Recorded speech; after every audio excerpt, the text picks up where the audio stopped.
Hello everyone, this is your instructor Ekaterina Savchenkova, and we are going to start with our lecture 1.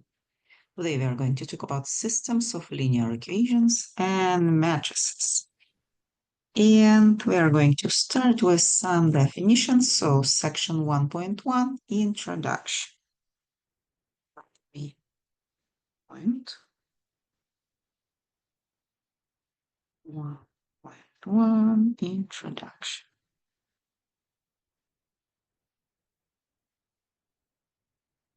So we are going to start with definition of homogeneous linear equation in variables.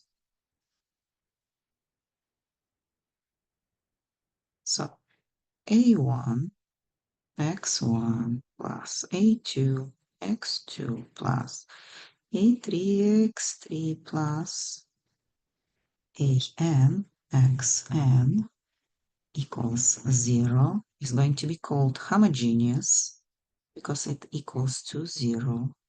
Linear, because each x here is in the first power. Equation in variables x1, x2, and x3, and xn. So we are going to call these x's variables. And we are going to call a's coefficients. And they are constants.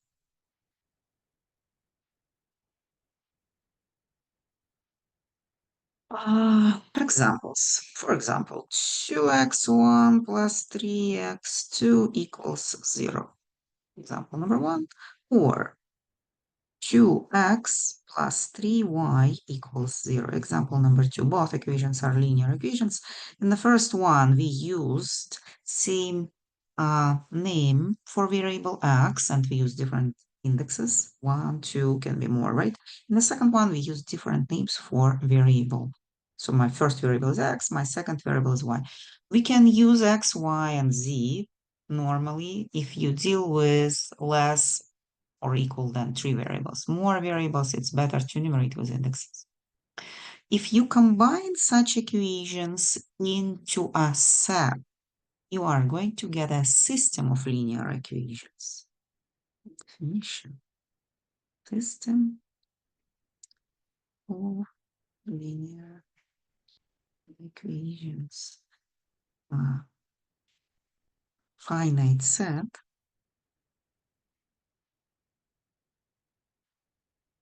of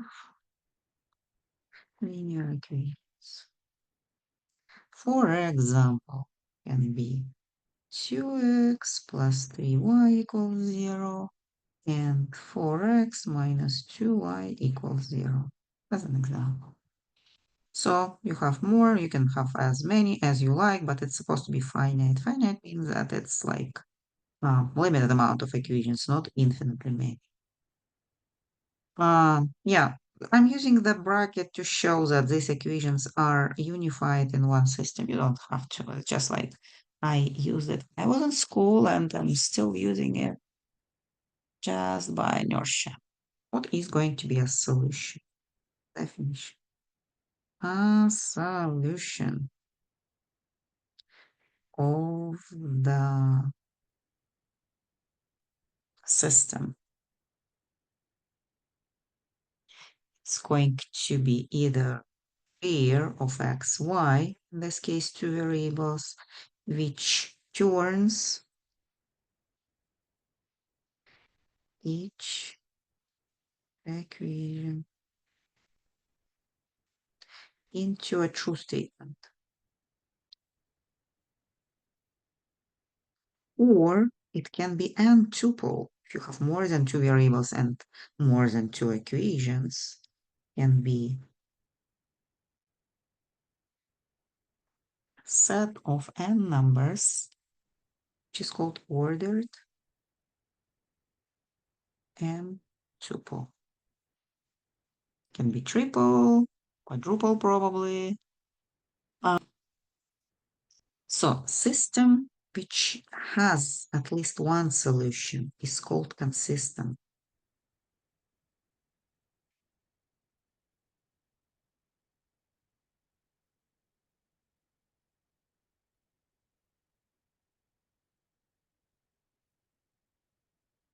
one solution. If system has no solutions, it's inconsistent.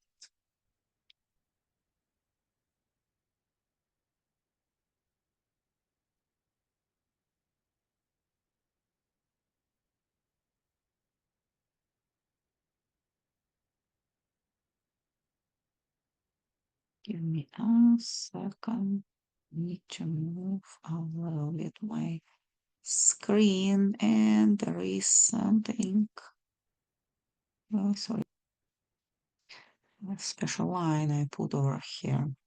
So the system is called inconsistent. It has no solution. Right now, let's talk about examples of consistent and inconsistent systems and amount of solutions they can have. We're going to work with example of system of two linear equations, and these two equations are not going to be homogeneous, they're going to be non-homogeneous. Maybe we should introduce a non-homogeneous equation. Non-homogeneous equation is going to look next way. A1x1, A2x2, same way as homogeneous, ANXN. But here it's not going to be equal to 0. It's going to be equal to some number constant, for example, C1 or C2 or Ci.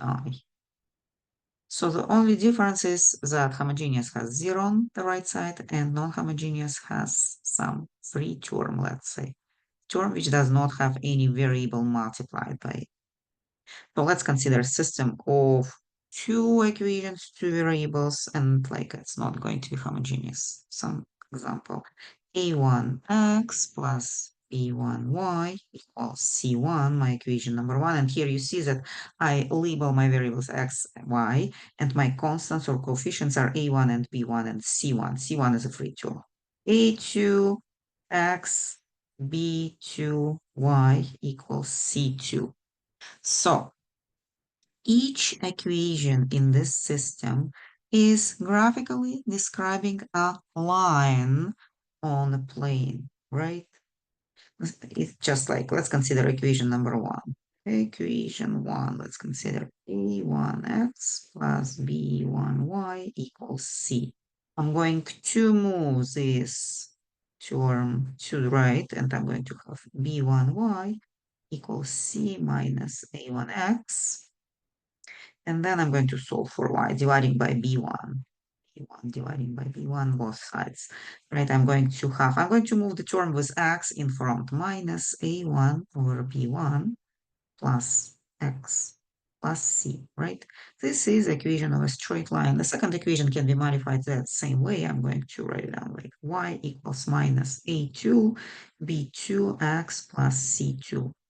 Just like using the same solution but different indexes. Now, two straight lines on the plane can have three possible, well, let's say three possible ways to intersect or to relate to each other. And sorry, pressed something wrong. There is like way number one.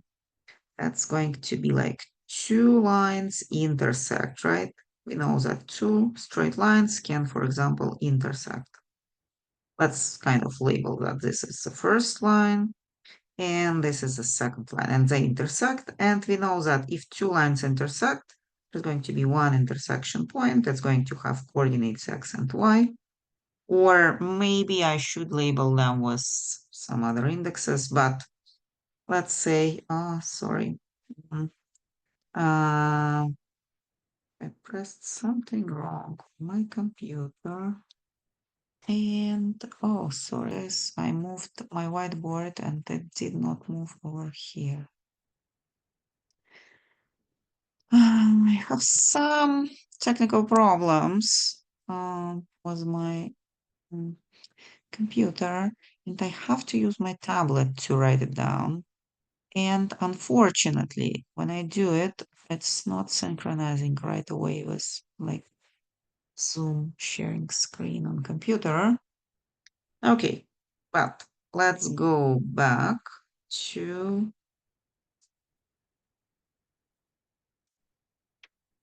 uh, um, to our possibilities. So possibility number one was the intersection of two lines, and uh,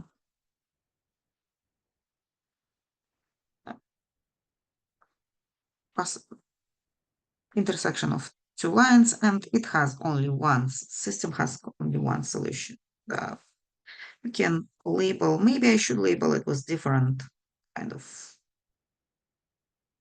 labels. I'm going to label is maybe P and Q. How about this P and Q? So P and Q satisfy both equation, so it's a solution. So solution is going to be PQ. It is important to put them in the correct order. So the first number corresponds to the first variable, and my first variable according to my equation is x, and my second variable is y, PQ.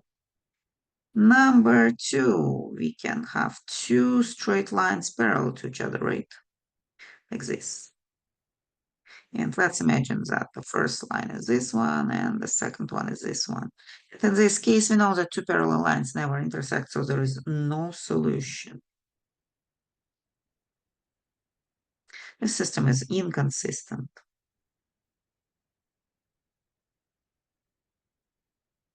And the last one is going to be case number three, when these two lines coincide with each other. So they do look different when they are written as equations, but when you solve these two equations, they're just exactly the same one. So let's say the first one and the second one. When they coincide, each point on these two lines is going to be a solution.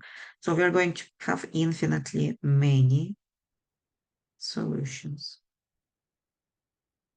Well, what we see, case one and case three are both consistent. Consistent means have at least one solution. Case one has exactly one solution. Case three has infinitely many solutions. But both are consistent because they both have a solution. Case two is inconsistent. So, like, we can consider now a real example. Give me a second. I'm going to move my whiteboard a little bit up so we can have more space. And I'm going to consider some example. My system is going to look like this. X plus y equals 3 and 2x minus y equals 0. Uh, well, let's try to solve it. Well, when we deal with a simple system like this, you can use any way to solve it, like maybe substitution or elimination. I'm going to add first and second equation. I'm going to add them and look like what is going to happen when I add them. So 2x plus 1x is going to give me 3x, y and minus y is going to give me 0, and 3 plus 0 is going to give me 3, from where my x equals 1, right, if I solve for x. And if I plug this 1 into the first equation, I'm going to get y equals what? We add 2, 1 to get 3. Well, kind of 2. So my solution is pair 1, 2. And it's going to be only one solution. So we are dealing with a case of unique solution, case number one, right? Let's modify our system a little bit and consider a system looking like this. X plus y equals 3 and x plus y equals 1. Kind of weird system, right? What we see about this system?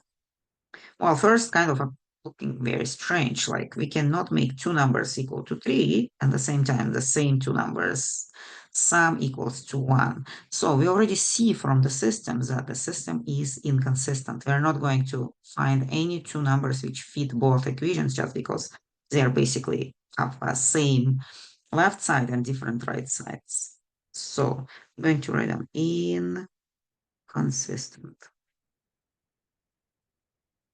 How it's going to look graphically? As I said, usually inconsistent systems are going to look graphical as two parallel lines. So for example, let's consider first equation. First equation is going to be what? Minus x plus 3. So 1, 2, 3, and minus x is going to produce line looking like this, right?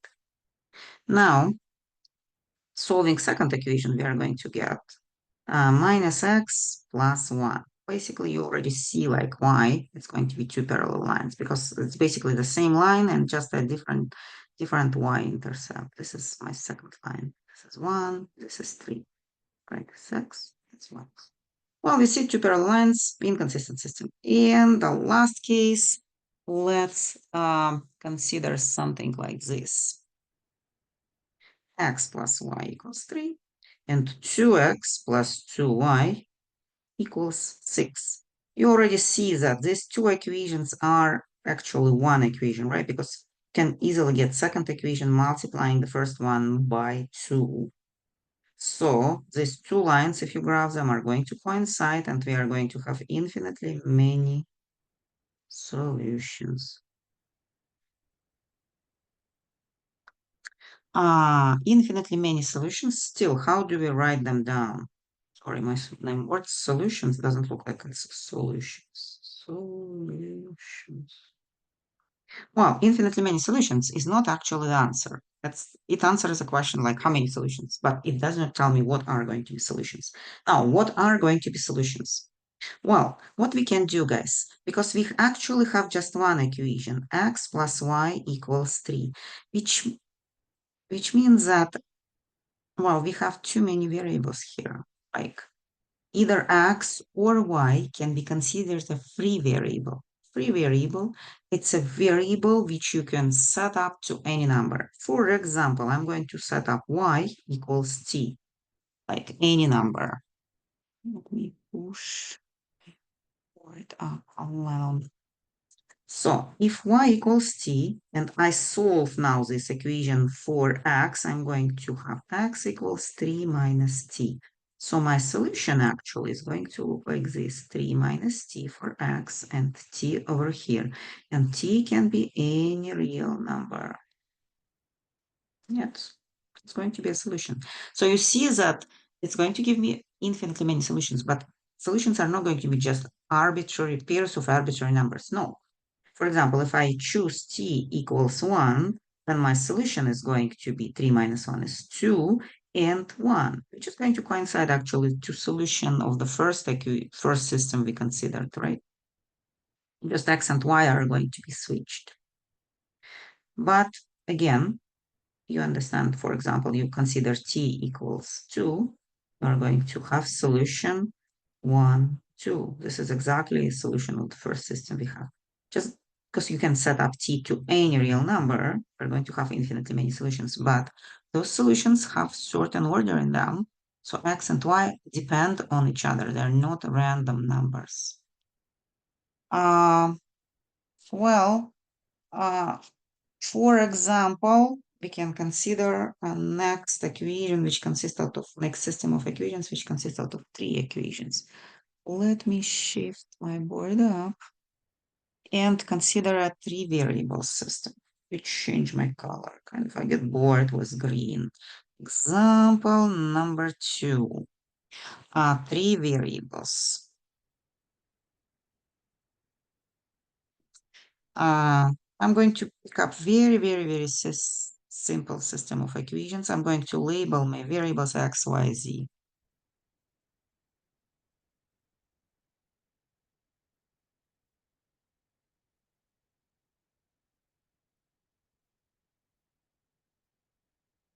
Okay, so let's look at this system. If you compare first equation to second equation, you're going to see that the second equation is just the first equation multiplied by 2. And the third equation is just first equation multiplied by 3. So actually, we don't have three equations here. We have just one equation. X plus y plus z equals 1. Well, if you have like three numbers connected together into one equation, this is placing one constraint on all three of them, and we are going to have two free variables. You are free to choose which ones are going to be your free variables or your parameters. For example, I'm going to choose my y equals t and my z equals p. Again, labeling or how do you name them, up to you. We're going to solve now this equation for x. And x now is going to depend on x, y, and z because there is like a connection between all three of them. It's going to be what? 1 minus y, 1 and minus z. So that's going to be x. My solution in this case is going to look like 1 minus t minus p, t and p. Here, both t and p belong to real numbers and they are just two arbitrary real numbers. uh, these numbers are not connected to each other. So you can actually put two random numbers here and it's still going to work. In the previous solution, actually, x and y were connected numbers. Here, x is connected to y and z. But y and z by itself can be any arbitrary numbers. I'm going to give an example of just a solution. Let's set t equals 1 and p equals 2. Then what is going to be my solution? 1 minus 1 is 0, minus 2 is minus 2. T equals 1 and P equals 2. So that's going to be one solution which corresponds to this set of parameters. You can choose different parameters, you're going to get a different solution. So how many solutions we have? Infinitely many solutions. And again, infinitely many solutions answers to the question how many solutions, but it does not answer to the question find solution because to find solution you will need to show the formula or how to. Or in some cases, probably it's going to be like just three arbitrary numbers, and you should write down that x, y, and z are three arbitrary numbers, each a real number. Okay. So we're kind of done with this part. Now we are going to move to next one and talk a little bit about matrices. Give me a second. I'm going to take a little break and return back to our recording in a second. Okay, guys, let's now talk about matrices and like what are they and how are we going to use them. We're going to deal with matrices a lot in this class. So first, what is matrix? Matrix is just a table. For example, can be a table A, B, C, D, E, F. This is matrix, and that's just a table of numbers, and there are 6 numbers arranged like by 3 numbers in a row, and just like table, right? How are we going to use matrices? We are going to convert our systems of equations into matrices, and we are going to use a special way to do this. So, for example, we have system of equations x plus y equals 3 and 2x minus y equals 0. How to convert the system of equations into a matrix? We are going to copy coefficient of x and copy coefficient of y, and then copy the free term 3, and then copy 2, next line, minus 1, because it's like minus 1 in front of y, right? And 0 here. That's going to make a table. We are going to understand that the last column in this table is going to be kind of free terms. It's not going to be same with like 1 and 1 here because they are coefficients of x and y, and the last 2 numbers are not coefficients of anything. They are like free terms. Matrix like this is called augmented matrix.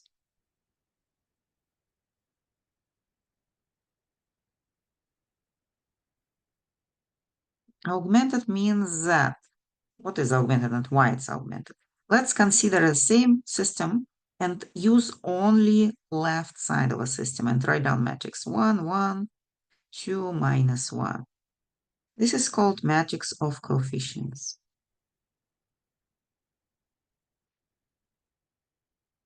coefficients of x and y. So just you copy coefficients into a matrix and get matrix of coefficients.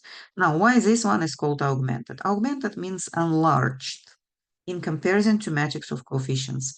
How it's enlarged? We added one more column, and that's why it's augmented. It's augmented by column of the right side.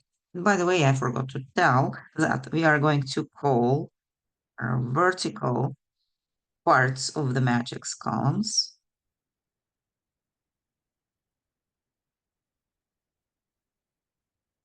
And we are going to call horizontal lines of the matrix rows. And we're going to numerate them like 1, 2, 3, starting with the top, and 1, 2, 3, starting from the left side to the right. Okay. Uh, basically, basically, that's all about matrices we need to know. Usually, guys, when we solve linear system, we use certain algebraic ways to do it, right?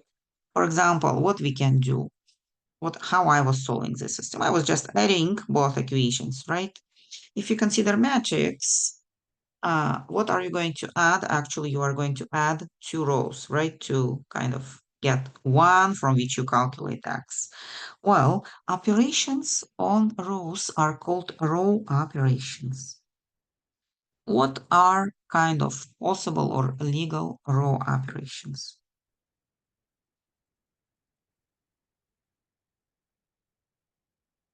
Well, the first row operation we are going to consider is to take a row and multiply it by some non-zero number, A. Each element. It's like you take equation and multiply it, for example, by 2 or divide it by 3.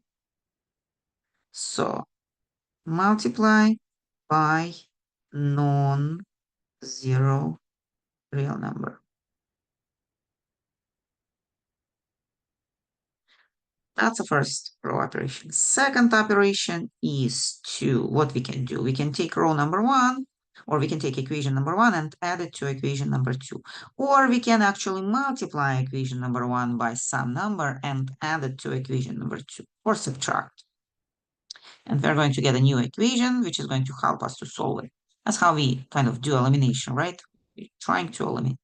Well, for matrix, row operation is going to be next. We can take a row, for example, row number 1, multiplied by a number, and add it to row number 2, and make our new row number 2 equals to this expression. So my new row number 2 equals row number 1 multiplied by some number A plus old row number 2.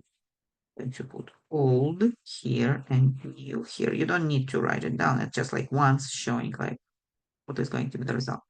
It's going to look, well, if I do this on this particular matrix, I'm going to have 1, 1, 3. First row does not change. But if I add row number 1 to row number 2, my number here, I'm choosing number A equals 1. I'm going to get, so 1 plus 2 is going to give me 3.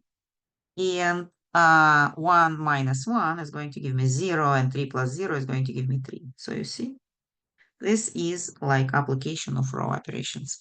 Last row operation we can use, and usually we do this when we solve systems without any like questioning. You can change the order of equations in a system, right? Like you can put the first equation second and the second equation first. For matrix, it's going to mean that you can switch positions of row. So you can do like row 1, sorry, it's accidentally row 2 instead of 1. Okay, row 1 and row 2 switch them. And also it's not going to change solution. And sometimes we use row operations actually to solve equation, like we use row operations to solve actually system of equations. Well, I'm going to finish my solution. For example, we have over here, what I'm going to do is I'm going to divide my row number 2 is going to be equal row number 2 multiplied by 1 over 3. I'm going to have after this operation, I'm going to have 1, 1, 3, 1, 0, 1. Right? My augmented matrix is going to change. Now, what else I can do? Well, usually, guys, we extract solution from the last equation and plug it into the first. Here we are going to do like one more addition. I'm going to take row number 1 and subtract row number 2. What I'm going to have, let's look. So 1 minus 1 is 0. 1 minus 0 is 1, and 3 minus 1 is 2. Row number 2 is not going to change because we are not kind of doing any operations on it. Now, guys, we can convert this matrix back into system of equations. How it's going to look? Well, 0x plus 1y equals to 1x plus 0y equals 1. Well, if we kind of drop terms with 0 and kind of see that 1 by y is still y, we're going to have y equals 2 from first equation. Sorry, y equals 2 from first equation. And x equals 1 from second equation. Basically, this is the answer already. So the idea is to work with matrix until you get it into the form of like ones here and some numbers over here on the right side. Okay, well, what we did was kind of Gaussian elimination, but kind of with some little deviation.